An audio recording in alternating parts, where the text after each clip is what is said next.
Earlier today, it was announced by Senator Corker that he would not run for re-election in Tennessee for a third term representing the state.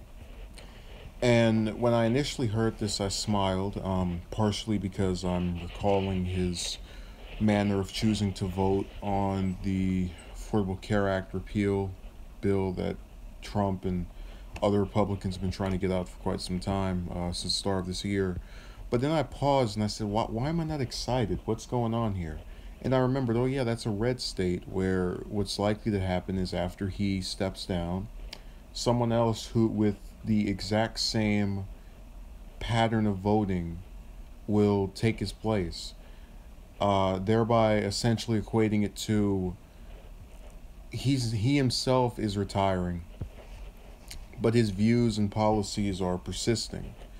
And that's really disturbing to me because when you think of people not having their seat for another term, whether it's a president, whether it's a senator, governor, usually when someone takes over, there's a little bit of difference. There's some kind of differentiation. You get that choice to obviously pick something else. Now, the worst part about being bothered with his sticking around in terms of his policies, continuing through whoever takes his place, is that you will then take on the appearance of the person who cannot be satisfied. And I am satisfied by someone who advocated for views I'm not in favor of going, but I'm not satisfied by the idea that you just have to get over it if they come from a particular state. And that's part of the problem we have with these one-party states, mine's included, where they'll keep picking individuals from the same party rather than actually checking out who's best for them. Or, I understand if you're living in a certain place, you're more likely to pick a Democrat or a Republican, but all the time, over and over and over. And if I can recall, I think it was South Dakota where even though governors have term limits over there, they've had nothing but Republican governors since the 70s. I think they have the record of just being the state with the longest streak of one party. And that shouldn't be the case. And, this is one of those things where it's not something you can necessarily make happen. So I can't go up to you and say, don't vote for that person because they're of that party in good conscience, because that wouldn't necessarily be giving them a fair shake. And disqualifying someone based on what symbol they have, I think, is wrong.